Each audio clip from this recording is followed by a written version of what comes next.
పవన్ కళ్యాణ్ గారు మాట్లాడుతూ 48 గంటల్లో నేను ఒక రాజకీయంగా ఒక నిర్ణయం తీసుకున్నానంటే ఉత్తరప్రదేశ్ లో ఆ యోగి ఆదిత్యనాథ్ లాగా ఒక స్టైల్ ఆఫ్ ట్రీట్మెంట్ ఇవ్వాల్సి వస్తుంది, అక్కడ వరకు తెచ్చుకోవద్దని చెప్పి బెదిరించారు. మీరేమంటారు దాని గురించి? మీరు అధికారంలోకి రానివ్వను అని చెప్పి మాట్లాడారు, మీరేమంటారు దాని మీద?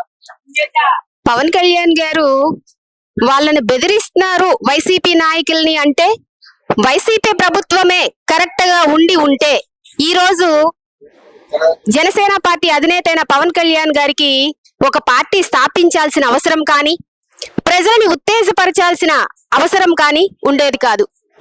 రాజకీయ రాక్షసుల నుంచి ప్రజలను కాపాడేందుకే ఈ రోజు రాజకీయ పార్టీలో అంటే వైసీపీ ప్రభుత్వంలో ఉన్న ప్రతి రాజకీయ నాయకుడు కూడా రాక్షసంగా తయారై ప్రజలని ఎన్నో అష్టకష్టాలు పాలు చేయటంతో వాళ్ళందరికీ ఒక హెచ్చరిక జారీ చేశారు తప్పించి వాళ్ళకి ఎటువంటి కక్షపూరితమైన చర్యలు పాల్పడాలని కానీ, వాళ్ళని వ్యక్తిగతంగా టార్గెట్ చేయాలని కానీ అధినేత పవన్ కళ్యాణ్ గారి ఉద్దేశం కాదండి.